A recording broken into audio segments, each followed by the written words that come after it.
welcome to the news. My name is Shalama Lawson. She was labeled a witch after giving birth to albinos, and her husband deserted her as a result. Our reporter Muchaneta Chimuka reports on the trials and tribulations of Loveness Manaito, who is championing the cause of albinos in Zimbabwe. Loveness Manaito, a mother of 4, is a soldier without a sword.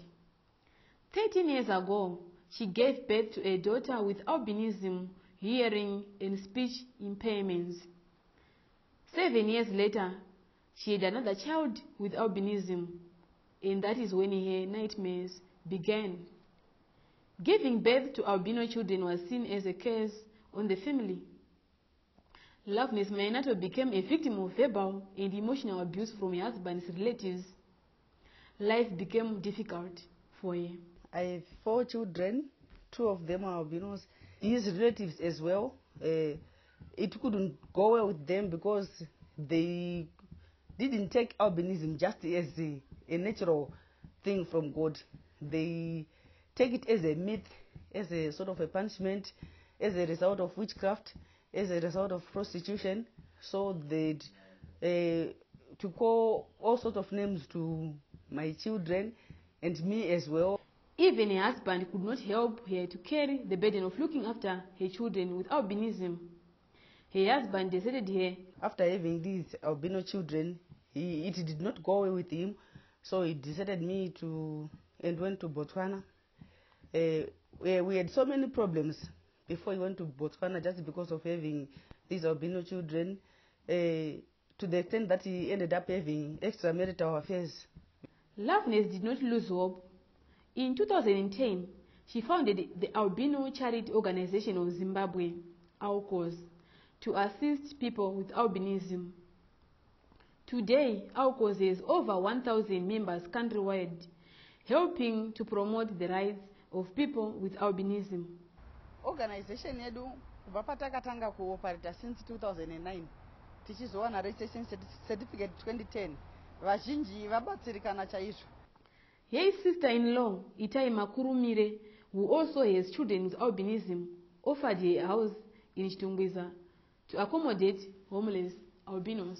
Vana vakadaro tinavo isusu. Ndokubva tafesana nedambudziko rokuti taita vana vakadaro kuna tete. Murume wavo akavatiza nokuda kwevana vakadaro. Ndokubva taona kuti dambudziko iri riri kusanganikwa nevanhu vakawanda. Nokuti mumwe akabereka mwana mualbino ari kudzingwa kuti ibva pano. Mumwe wachona kana achinge ari mualbino akazongosanganiswawo nemistake diki diki mufamily semunhu anenge agara asingadiwe nechekare anobva adzingwa. 2 years after its establishment, ALCOZ has become a center of hope for people with albinism.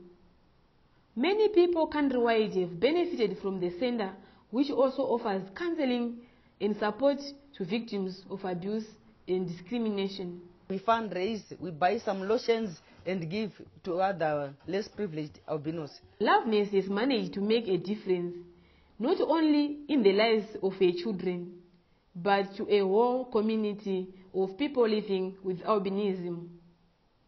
Muchaneta Chimuka reporting for ATV in Harare, Zimbabwe. Despite contributing significantly to the world of art, Southern Africa has for the past few years failed to hold an arts festival. Our reporter, Crispin Tavura, gives us more. Countries in Southern Africa must consider reviving an arts biennale to help showcase contemporary art with cultural roots from the region, a Zimbabwean curator says. Raphael Chikukwa, a curator at the National Gallery of Zimbabwe, said the demise of South African biennale did not augur well for the development of art in Southern Africa. He laments about the short-lived South African biennale. In South Africa, yes, there was the Johannesburg Biennale and it died a natural death, depending on which platform you're talking from. But I will open that for people to really kind of research and find out why the Johannesburg Biennale died. Chikukwa also bemoaned lack of support for the cultural sector in Zimbabwe and other countries in Southern Africa.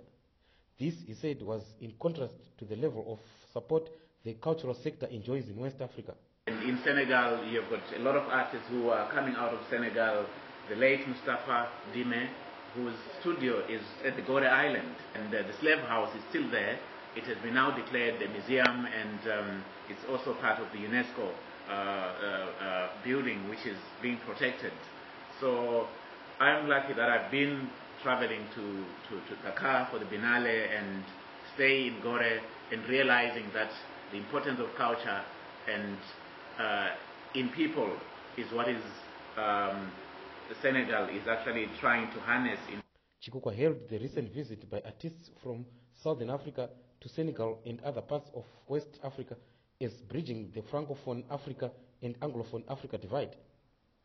The National Gallery of Zimbabwe recently held an exhibition titled From Zimbabwe to West Africa, which includes other exhibitions at the Tate Modern, exhibitions in South Africa at the Joburg Art Fair, exhibitions in other art fairs, and the exhibition which we hosted last year, which was called Maputo. Lillian Chaono of the National Gallery of Zimbabwe spoke about the rich West African cultural heritage. They all have meanings, and then they are not like ordinary objects. They are objects which you associate with certain cultures, certain rituals, certain ceremonies. In May this year, Zimbabwe will host an exhibition, A Useful Dream, African Photography 1960 to 2010. And it seems the future of art in Africa lies in the arts and cultural sector, benefiting from intercontinental collaborations and shared experiences. I'm Crispin Tabura, reporting for ATV in Harare, Zimbabwe. Thank you for joining us. Good evening.